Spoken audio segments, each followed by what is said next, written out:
Dieu.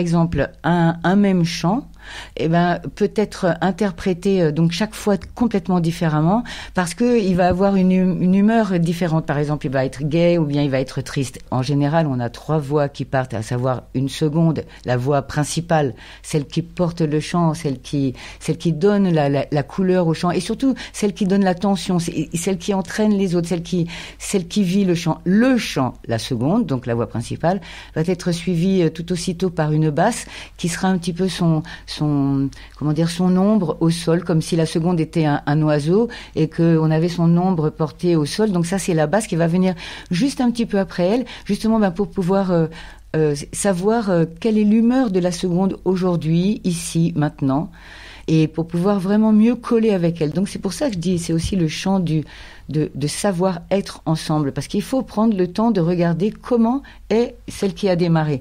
Et ensuite, une fois que ces 2 voix sont bien ensemble, va arriver ce qu'on appelle la voix de la beauté, celle qui va ornementer une voix plus aiguë, qui va justement s'adapter complètement aux 2 autres.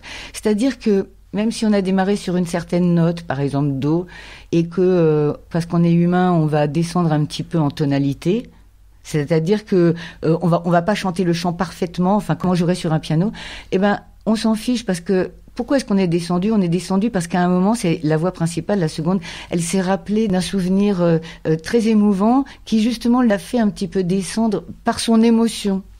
Les 2 autres vont descendre avec elle.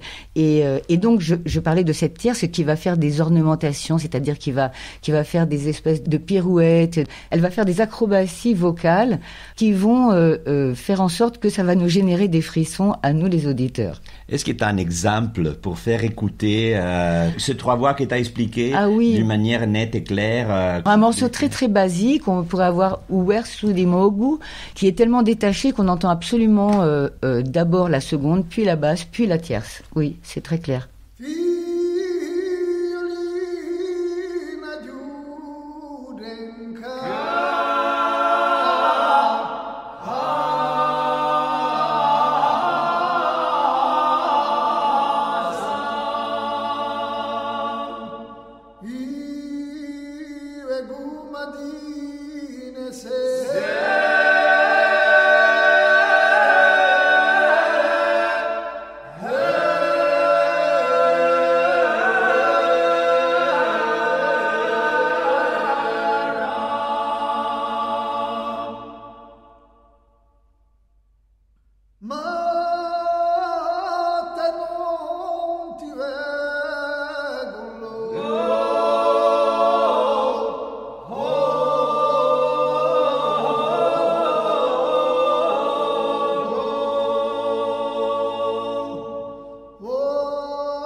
Uwersu, ça veut dire la chanson, la poésie, puisque en fait en Corse très souvent ce sont des poésies qu'on a mis en musique, qu'on a harmonisé quoi. Très souvent il peut même y avoir qu'une seule voix et puis ensuite elles sont les autres elles sont rajoutées.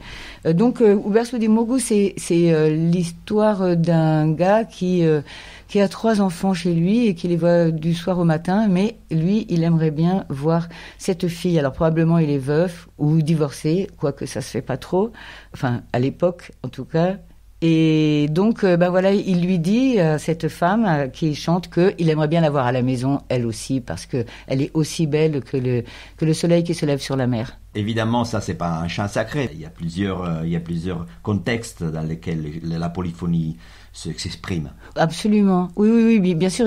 Quoique, je trouve que d'associer la polyphonie corse au chant sacré, c'est une belle chose parce que il y a tellement d'églises déjà en Corse et puis c'est très important. Mais effectivement, il y a des tas d'autres façons de mettre en polyphonie, notamment justement en chant profane, la padielle, donc versée au rang du patrimoine universel depuis 2009. Qu'est-ce que c'est la padielle? Donc la padielle, c'est le chant profane par excellence. C'est le chant que l'on connaît le mieux. En fait, ça veut dire une paire. Une paire de quoi? Alors, probablement une paire de vers, puisqu'on a deux phrases qui se répètent 3 fois, mais 2 phrases avec disons un A et un B. Donc, on pense que peut-être c'était ça, l'origine du mot padielle, ou alors peut-être était-ce aussi le fait que ça se chantait à 2 à l'époque. La 3e voix ayant été rajoutée plus tard. Mais je verse plutôt pour la première interprétation. Donc la padielle, c'est ça, c'est ce que je disais tout à l'heure. Un chant profane, comme ça, voué à la beauté des choses, on va dire, et avec une seconde, c'est-à-dire une voix principale qui lance, suivie par une basse, suivie par une tierce. Dans quel contexte et situation ces chansons sont-elles interprétées? Tout le chant corse, chant de fonction, c'est-à-dire lors de fêtes ou bien de foires, plus d'ailleurs de foires, je pense, ou même au café, quand ils se retrouvaient, ou bien donc aux fêtes votives, ou bien à la sortie du vin, ou bien de certains fromages, ou même dans la montagne pour s'appeler, se dire de se retrouver un peu plus en bas. C'était le moyen de communication. Ou même on accompagnait ces bêtes, même seul par exemple, on chantait. C'est Nicole Casalonga qui racontait ça et je trouvais ça magnifique. Elle était donc à Pigna et elle étendait ses draps et tout d'un coup elle entend une voix qui lui semble être le vent, autre chose, non, beaucoup plus fort. Et puis ça continuait. Et c'était tellement beau. Donc elle est séduite, elle est prise, envoûtée par ce chant. Et puis à un moment, donc ses yeux cherchent un petit peu tout autour. Et puis Pigna, il y a toute une chaîne de montagnes autour. Et qu'est-ce qu'elle voit tout en haut, là sur la crête?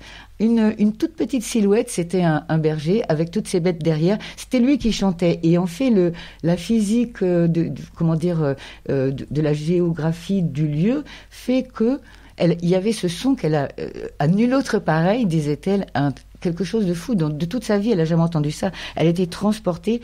Et donc, pour dire qu'on pouvait entendre de loin et que c'était un moyen de communication. Donc. On parle au passé. Pourquoi? Parce que c'est perdu aujourd'hui ou est-ce que c'est resté? Parce que je crois que par rapport à des autres régions de France et d'Europe, c'est un des endroits où ça est resté plus fort et plus vivant dans la réalité de la quotidianité. Mais est-ce que c'est encore comme ça? Oui, je crois que c'est encore comme ça. Là, j'ai lu plusieurs fois que depuis les années 70, c'est-à-dire depuis le Riaquistu, c'est-à-dire depuis le moment où les Corses se sont rendus compte qu'ils avaient quelque chose de magnifique à vivre déjà et puis ensuite à faire connaître, à savoir le chant polyphonique corse, et depuis ce moment-là, il y a eu pas mal donc déjà de groupes qui se sont montés, à commencer par Cantau Bulu Corsu et des tas d'autres, et des Imouvrini, etc., Aviletta, etc., Barbara Fortuna, tout ça, et des gens, des chanteurs parmi ces groupes ont commencé à aller dans les écoles et à tenir des cours. Ces chanteurs ont commencé à faire l'éducation de beaucoup de jeunes, et vraiment partout dans l'île, c'est-à-dire dans des cafés, dans des voitures. Moi, j'ai déjà fait du stop et j'ai chanté avec la personne qui m'a pris, le gars qui m'a pris, c'était un chasseur, et on a chanté, et c'était vraiment super. Donc, c'est pas forcément des spécialistes qui font ça? Ah non. Et en plus, par exemple, je me rends compte... à Pigna, par exemple, Claude Bellagamba, qui va bientôt soutenir une thèse, mais écoute, pourtant qui me semble être un grand spécialiste, lui, il prend de ses précautions pour justement dire qu'il n'en est pas un, que oui, non, ce n'est pas l'affaire de spécialiste, c'est l'affaire de vie et puis de recherche, mais il y a peu de choses écrites, c'est un peu compliqué aussi. C'est une transmission orale, toujours. Beaucoup, ouais. Quoique beaucoup est cherché à transcrire, à solfier les chants je pense que c'est pas possible.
Là, on est encore dans les polyphonies profanes. Qu'est-ce que c'était?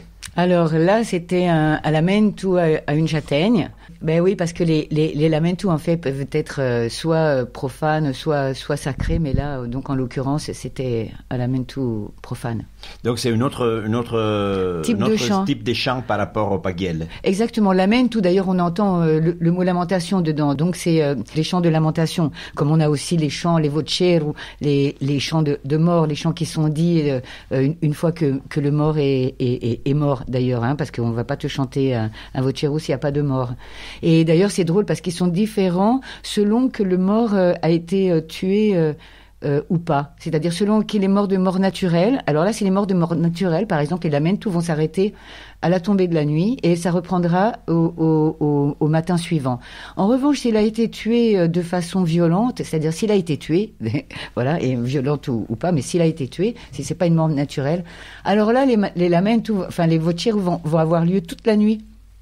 Et par donc des femmes et seulement des femmes de son entourage ou pas, mais avec une femme qui raconte la vie de cet homme ou de cette femme, et même qui va, s'il a donc été tué ou elle a été tuée, va sans doute amener à créer une vengeance, à vouloir une vengeance. Et c'est de là d'où naissent les vendettas. Très souvent, c'est de ces nuits où on veille le mort et où on chante à son chevet.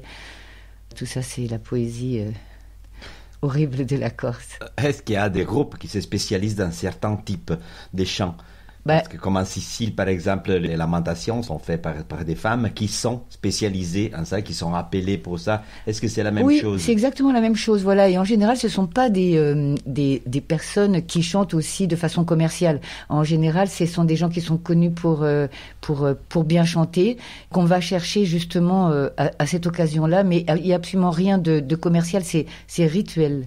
Et je crois que ça existe encore, même si ça n'est plus à chaque fois l'occasion de faire venir des pleureuses. Donc parce qu'il y a aussi les femmes qui pleurent tout autour. Parfois la chanteuse on la remplace, et comme ça il y a moyen de tenir toute la nuit, parce que c'est long une nuit quand même à chanter. Et donc, il y a des femmes qui sont réputées, parce que ce sont aussi des chants qui sont inventés au fur et à mesure. Donc, la chanteuse improvise complètement l'histoire de ce mort ou de cette mort. Et puis aussi, elle va organiser le besoin de vengeance et le fait qu'il faut partir en vendetta, parce que c'est une question d'honneur. Hein, si une personne a été tuée, de toute manière, forcément, il y a un honneur qui a été bafoué, donc forcément, il y a une vendetta qui va suivre. Mais de toute manière, on ne va pas improviser un chant de mort s'il n'y a pas de mort.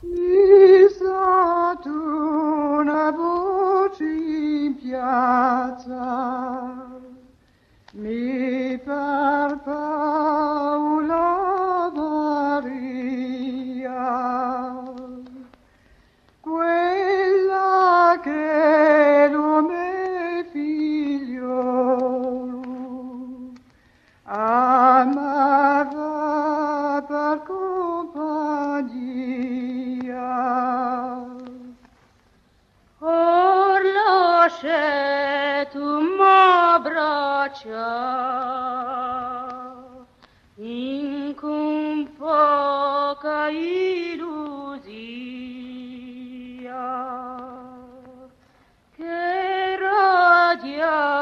tre mesi più convidute non la via chi lui tenia tascato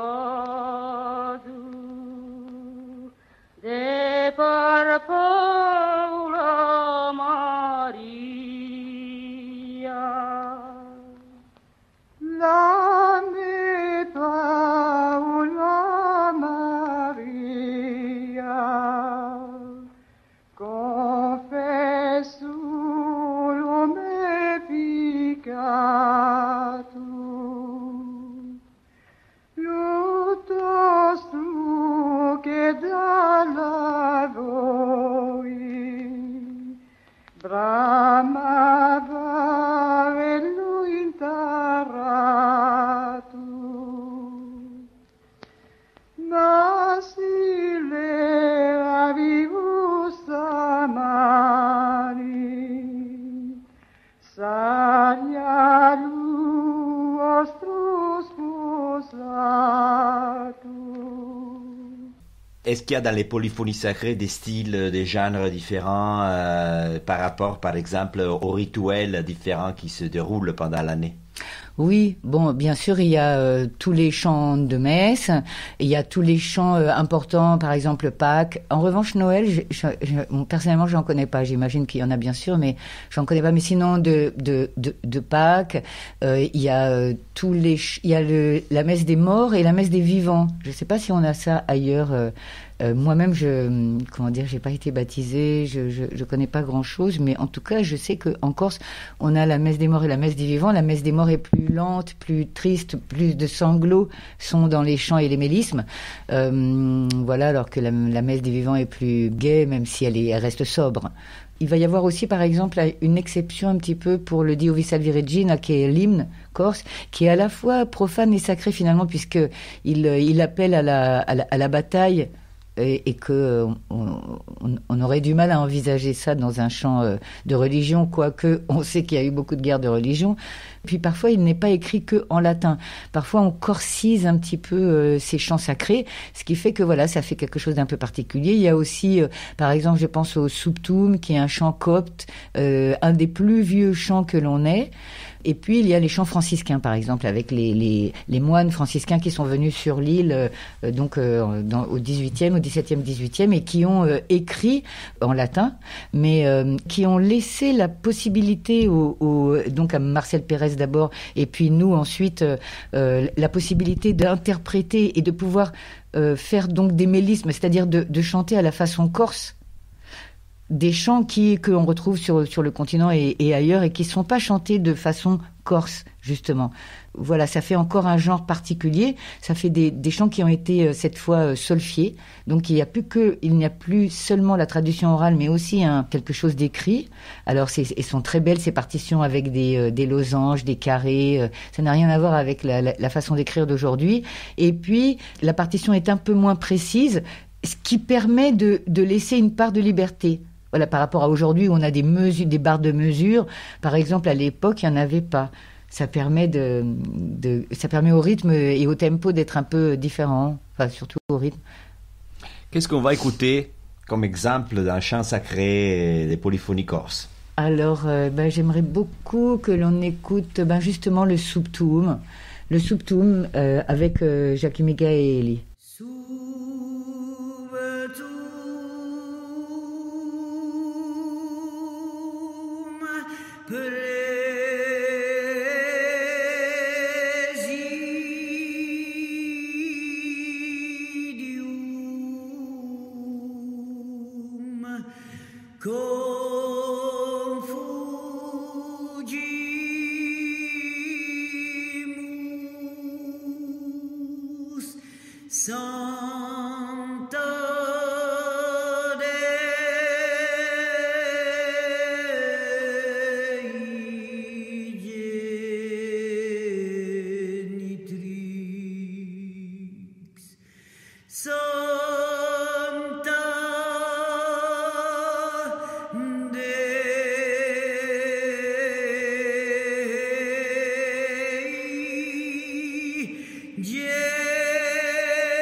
Dans ce subtuum, il y a quelque chose qu'on retrouve très souvent en chant corse, la tierce. La voix aiguë est interprétée donc ici par deux personnes différentes. Une fois l'une, une fois l'autre, une fois l'une, une fois l'autre. Pourquoi ? Parce que comme il y a des développements mélismiques, justement, si on ne les fait pas en même temps, il risque d'y avoir cacophonie. Et du coup, une seule personne peut faire ces développements, une seule personne à la fois peut les faire pour que ça soit vraiment beau et en plus adapté à la seconde, à savoir la voix principale. Tout ça pour dire que là, on entend deux tierces différentes. Je vous laisse porter par le rêve que suggère l'une ou l'autre. Ce chant magnifique nous permet d'introduire à ce point de l'émission une figure qui a été très importante pour toi, pour Muriel Chiaramonti, mais surtout pour la connaissance et la transmission du chant corse dans tout le monde. Donc c'est Jackie Michaeli. Oui, alors Jackie, moi je l'ai rencontrée en 2000, en l'an 2000. Et comme elle disait elle-même, elle avait toute sa carrière, elle avait sa carrière derrière elle. Ce qui fait que elle avait eu l'intention d'arrêter de chanter, mais finalement le plaisir de la transmission, je crois, l'a amené à reprendre du collier. Donc c'est à l'Oustao au Pays Marseillais, à la Plaine, à Marseille, que tout d'un coup est arrivée cette femme magnifique, aux yeux verts, dans les locaux. Ben voilà, elle a commencé à chanter. Qu'est-ce qu'elle a chanté en premier ? Et je me demande si c'est pas Uvatore. C'est bien possible. Et voilà, elle a commencé à subjuguer quelques personnes à Marseille qui l'ont suivie. Donc, tu as rencontré Jackie et ça a été une espèce de révélation et un retour parce que toi, t'avais déjà grandi avec la musique corse dans les oreilles et donc ça a été une espèce de redécouverte. Ouais. C'était incroyable parce que non seulement, j'avais grandi avec la musique corse, tout d'un coup elle était là juste à côté de moi, c'est comme si on m'avait ouvert le tourne-disque de mon enfance et aïe, ça y est, elle était juste là. Et puis il y avait surtout aussi le fait qu'on chantait avec Anne depuis déjà un moment le chant occitan et que du coup on était, je pense, beaucoup plus prête à s'exprimer en corse. Je me souviens la première fois où elle est venue, Jackie, le soir elle avait pas envie de rentrer à son hôtel et on est allé avec Anne sur la Canebière. C'est un endroit où on fait du karaoké. Et donc on a chanté avec elle du karaoké pendant des heures et des heures. Sortis de là 2h du matin, on était devenues copines les trois, Anne, Jackie et moi. Et même si après c'est devenu mon gourou. Justement, qu'est-ce que c'est une maître pour toi ? Une maître, alors c'était quelqu'un qui, dès qu'elle ouvre la bouche, alors je la vois par exemple fatiguée, ok, très bien, parce qu'en plus elle avait quelques soucis de santé, je la vois fatiguée, et elle ouvre la bouche, et là, ses yeux pétillent, plus aucune fatigue, quelque chose de magnifique qui me prend, qui me fait lever les poils, mais sur le corps entier, ok. Elle fait un deuxième... Il y a des gens qui n'ont pas compris, elle lui demande de rechanter. Elle rechante la même chose, mais complètement différemment. Et c'est encore plus fort, les poils se lèvent encore plus haut. C'est dingue, voilà, pour moi, une maître, c'est ça. Tu as suivi ses formations, ses cours, etc. Et à un certain moment, elle t'a invité. Oui. Alors là, incroyable. Là, mes oreilles bourdonnaient, je n'entendais plus rien. Incroyable. J'étais, sur un nuage sur Mars. Ça a commencé par la tournée, comme je disais, de Stella Matutine, qui est un disque de chants sacrés enregistré au couvent de Courbar. Enfin, moi, j'ai rejoint le groupe pour faire cette tournée en Corse, donc dans des tas d'églises, notamment des toutes petites. C'était une rencontre avec la Corse complètement magique, ça. Et puis aussi, on est allé en Sardaigne. Et là, on a été tellement bien reçus, et notamment par les femmes, parce qu'elles étaient très impressionnées qu'on soit un groupe de femmes. Et on a eu des échanges magnifiques avec les Sardes. Parce que c'est rare Bah, C'est des groupes de femmes. bon, ça l'est de moins en moins, hein. Ça l'est de moins en moins parce que, Normalement, dans la tradition, c'était des groupes d'hommes. disons que oui, on entend ça beaucoup, que c'était des groupes d'hommes. Bon, mais voilà, il faut voir que le partage des tâches en Corse, ça faisait que les montagnards, les bergers, c'était des hommes. Donc, du coup, comme c'était des chants d'extérieur, dont on parle surtout, ben voilà, c'était surtout des hommes qui les chantaient. Après, les femmes, pendant tout un temps, n'ont pas eu le droit de chanter à l'église. Donc, elles pouvaient rentrer dans l'église, mais elles pouvaient pas chanter. Donc, elles pouvaient même pas aller sur l'autel, enfin près de l'autel. Donc, ça explique aussi que voilà que ça a été réservé aux hommes, mais toutes les berceuses, les femmes transmettaient aussi le chant. Il y en a qui sont connues pour avoir fait ça. Les sœurs Bernardini, par exemple. C'était un des premiers groupes de filles corses. Bon ben voilà, eh ben c'est vieux, c'est les années 1900, et ben voilà, c'en était. Hein. Tu t'es jamais posé une question de légitimité, par exemple? J'ai jamais voulu transmettre de chant corse tant que Jackie m'avait pas donné le feu vert, Jackie Migaeli. Et puis même la légitimité, il s'explique dans l'acte. C'est-à-dire dans le fait de chanter. À la fois le plaisir qu'on prend, l'aisance, le confort, la liberté qu'on prend. Voilà, pour moi, ça c'est la légitimité, c'est vivre. Et par rapport au contenu des chants, chanter tous ces chants qui parlent des religions, qui sont des prières, Absolument. est-ce que tu as posé des questions parfois? Ah, mais beaucoup. Hein. Au tout début, je me souviens que même j'avais qu'une envie, c'était de transformer les chants, de les réécrire, d'en réécrire les paroles. Mais je voyais bien que les sonorités, enfin que parfois on essayait de faire coller les sonorités avec le sens. Et bon, c'est vrai. Hein, moi, j'ai plutôt un art tous ces chants. Alors soit mièvre, tous les chants profanes qui sont cucu, mais c'est pas permis, ou bien d'amour déçu. Enfin, c'est des machos. Je m'éloigne des paroles. Enfin, comment dire, j'en fais assez peu cas parce que finalement, je crois que je me laisse uniquement envoûter, porter par la mélodie. Tu as évoqué cette période magnifique où tu as commencé à chanter avec Jackie. Est-ce qu'on peut entendre quelque chose que vous avez produit ensemble? Bah oui, bien sûr, avec plaisir. Donc, on entendra Abiuletta. Voilà, on entendra Abiuletta.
À Violette, de quoi parlent ces chants et il y a une particularité dans l'exécution de ces chants. Oui, la particularité de l'exécution, c'est que dans tout le disque, Jacquet toujours la seconde, c'est-à-dire la voix principale, et que donc moi, elle m'a fait rentrer dans le groupe pour être en basse, même si moi je pense que j'ai une voix de seconde, mais en fait donc moi j'étais en basse, mais sauf dans ce chant où elle fait l'homme et moi je lui réponds je suis la femme, donc pour un début de couplet je lui réponds en seconde, puisqu'à ce moment-là, je prends le rôle de la femme. Et c'est donc un chant d'un homme qui part à la guerre et qui aimerait beaucoup que sa chérie le suive. Et donc, il lui promet qu'il lui fera un lit par terre fait de fleurs et qu'en fait, elle sera tellement heureuse avec lui qu'elle se rendra même pas compte que c'est la guerre. Mais elle lui dit non, moi, j'irai pas là-bas. Non, de toute manière, on mange mal. Mais bon, comme il lui a promis le lit de fleurs, finalement elle va y aller et les trompettes sonnent leur amour. Qu'est-ce qu'il y a de spécifique dans la transmission du chant corse? Est-ce que tu as développé un système, une méthode pour transmettre ces chants qui ont des difficultés par rapport aux autres traditions? Bon, il y a quelque chose de très particulier qui différencie le chant corse de toutes les autres formes de chant, c'est le tuilage, c'est-à-dire le décalage dont je parlais tout à l'heure du fait que la seconde, la voix principale entame le chant et la basse va attendre un petit peu pour la rejoindre. Ce qui fait qu'il y aura toujours un petit décalage dans la prononciation du phonème. Les trois voix vont dire le même texte, mais elles seront décalées dans la prosodie, c'est-à-dire qu'on n'entendra pas, trois fois, parfois le même phonème. Ok, donc ça c'est absolument très particulier. Quelque chose de très particulier, c'est l'utilisation des rioucades. Les rioucades, c'est le mélisme, c'est toutes les fioritures, toutes les fioritures qu'il y a autour d'une note, justement, et qui est propre et caractéristique, qui fait que, on sait qu'on entend du chant corse. Cette chose-là, c'est très difficile de la faire à plusieurs. Donc moi, ma façon de transmettre, c'est j'ai comme une transmission, on va dire, à deux têtes. Première tête, on est ensemble, tous ensemble, et là c'est l'effet de groupe qui, en plus je chante aussi, donc du coup c'est toujours bien, ça marche bien, on a l'impression qu'on a super bien chanté et tout parce qu'il y a cet effet de groupe, et donc j'apprends quelque chose de bien précis, tel mélisme qu'on apprend à faire et refaire, tous ensemble. L'autre tête aussi qui veut que cette fois on va chanter un seul dans sa voix. Donc là, j'invite les stagiaires à passer par trois personnes, un dans chaque voix, une seconde, une basse, une tierce, et ils vont réinterpréter le chant avec mission de justement faire quelque chose de différent de ce qu'on a fait quand on a été tous ensemble, pour justement développer cette prise de liberté qui est la caractéristique du chant corse. Quels sont les contextes dans lesquels tu vas apprendre les chants corses? C'est des chanteurs, c'est des chorales, c'est des spécialistes, c'est des passionnés? C'est à chaque fois, c'est tout ça. Enfin, j'aimerais que ça soit des choses de quartier pour que ça relie les gens. Et puis il y a aussi l'atelier que maintenant j'ai démarré cette année à la Maison du Chant. Atelier du jeudi soir. À Marseille, qui me fait vraiment plaisir parce que finalement c'est comme un laboratoire. C'est-à-dire que le fait de se voir comme ça chaque semaine, c'est la première fois que je démarre quelque chose comme ça. Parce que jusqu'à ce moment, c'était des stages. Oui, voilà, c'était d'une journée, 2 journées. Exactement, ou même 5 jours, ou 3 jours, ou 4 jours, mais comme ça, ponctuel, tandis que là, que ce soit chaque semaine, ça nous permet d'aller vraiment loin, d'aller plus en profondeur. Et je crois que le chant corse a besoin de ça, qu'on le fouille, qu'on l'explore, qu'on y revienne. Je pense qu'on peut pas venir dans un stage ou même dans un atelier avec une idée de vouloir faire du répertoire. Parce qu'en fait, le chant corse, il commence à devenir intéressant seulement quand on rechante encore et encore et encore un chant et que tout d'un coup, là, ça y est, on lui donne vraiment sa dimension. On est capable de le faire chaque fois différemment.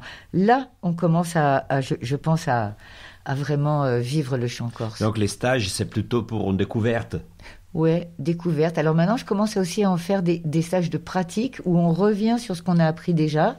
Des stages avancés. Oui, voilà, on va dire un petit peu comme ça, ou en tout cas, on n'hésite pas à revoir quelque chose pour justement le fouiller.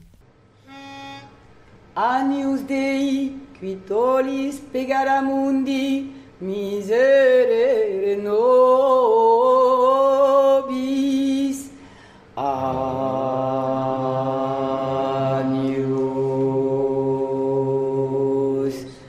fa la basse, mentre che la seconda fa Agnus, la bassa fa poi comincia la seconda, quindi deve avere molto aereo perché non si sa quando va a cominciare la seconda. Speriamo che cominci adesso, ma a volte ci mette un po' di tempo, quindi Agnus,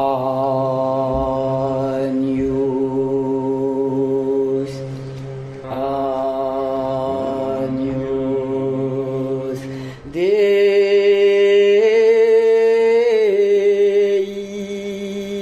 En tout cas, moi j'ai l'impression que ma méthode finalement je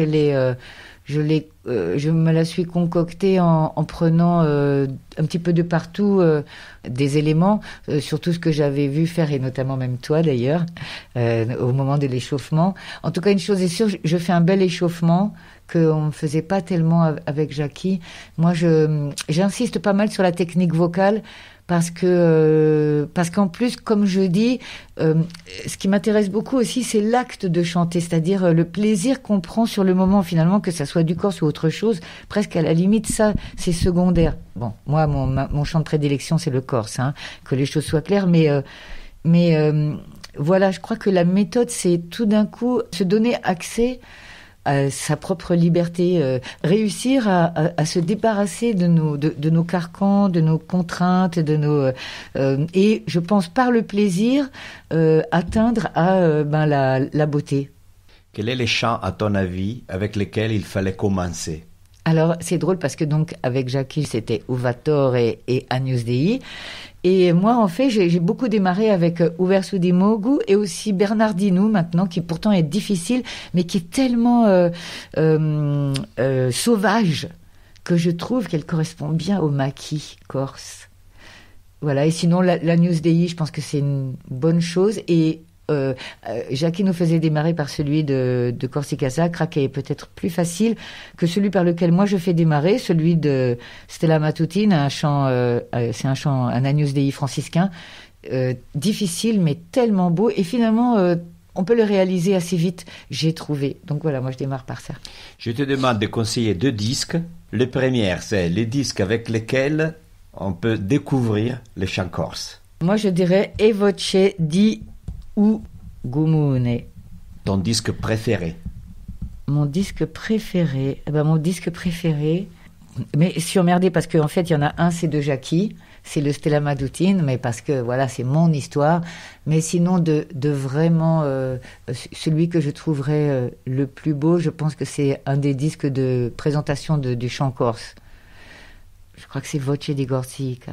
On a parlé des différents chants corses et finalement, j'en ai pas énuméré beaucoup. Ce que je veux dire, c'est qu'il y a toute une partie de chants avec instruments, notamment des chants à danser, parce que ça se faisait beaucoup, notamment avec le violon. Et donc on a des rondes, on a des scherzi, on a des brindisi. Voilà, on a et puis il y a ce type de chant, le chiami rispondi, qui est un chant d'improvisation totale où tout d'un coup 2 personnes ou plus vont se répondre sur un air connu avec des rimes particulières qu'ils choisiront au départ, genre A B B ou A B ou ce qu'ils voudront, et puis l'autre sera obligé de répondre sur le même sujet avec les mêmes rimes, le même chant. Donc ça, c'est carrément géant parce que réussir à faire ça, c'est très fort. Bon, après il y a aussi, comme je disais, donc il y a des sérénades, il y a aussi des chants de Tribiera, par exemple, des chants de travail, et notamment Tribiera, c'est le chant du bœuf qui trie le blé, et donc qui fait que on va pouvoir manger l'année qui suit. Il y a aussi les nannes, c'est-à-dire les berceuses. Et il y a aussi donc les madrigaux, les chants d'amour, des vieux poèmes. Ça remonte même carrément au XVIe, ou même encore avant.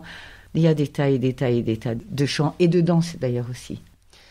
Ton projet actuel, c'est pas que la formation, t'as un trio aussi, est-ce que tu as envie de nous en parler? Ah oui, alors donc mon trio c'est Avuntana, qui est donc composé de Fanny Châtelain et de Françoise Roudier.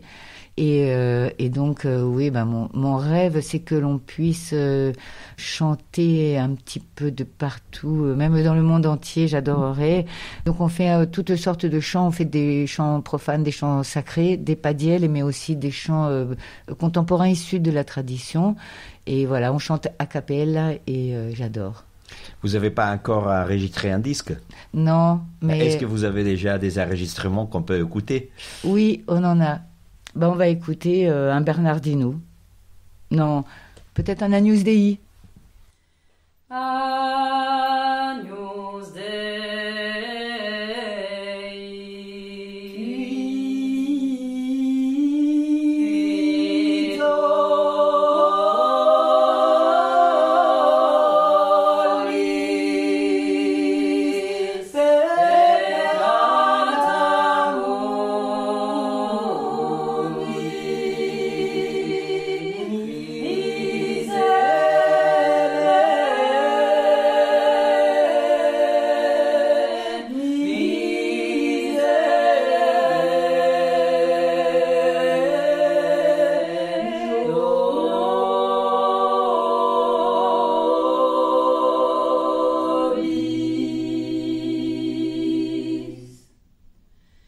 Agnus Dei, qui tollis peccata mundi, miserere nobis.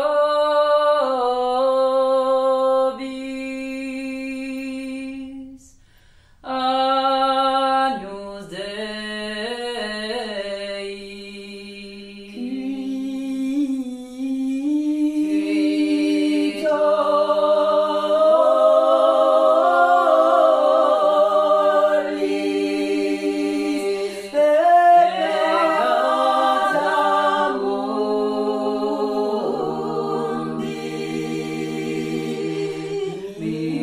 Agnus Dei, qui tollis peccata mundi, dona nobis pacem.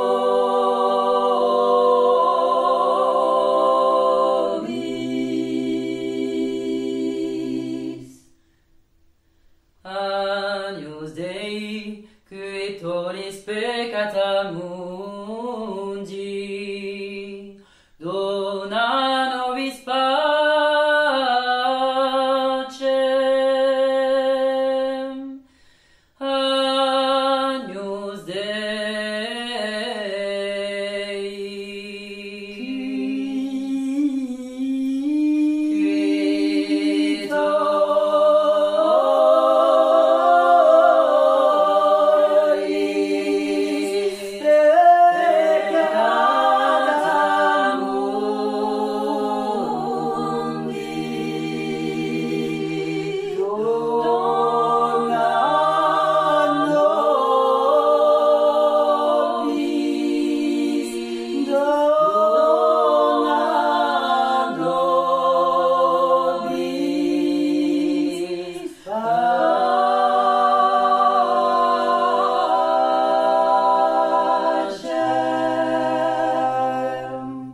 Merci beaucoup à Muriel Caramonti. Sur notre site terracanto.org, vous trouverez les références aux chansons que nous avons écoutées, ainsi que les liens vers les sites web de Muriel et d'autres podcasts à écouter, télécharger et diffuser gratuitement. Je suis Lorenzo Valera di Terracanto, je vous salue et merci beaucoup pour votre écoute.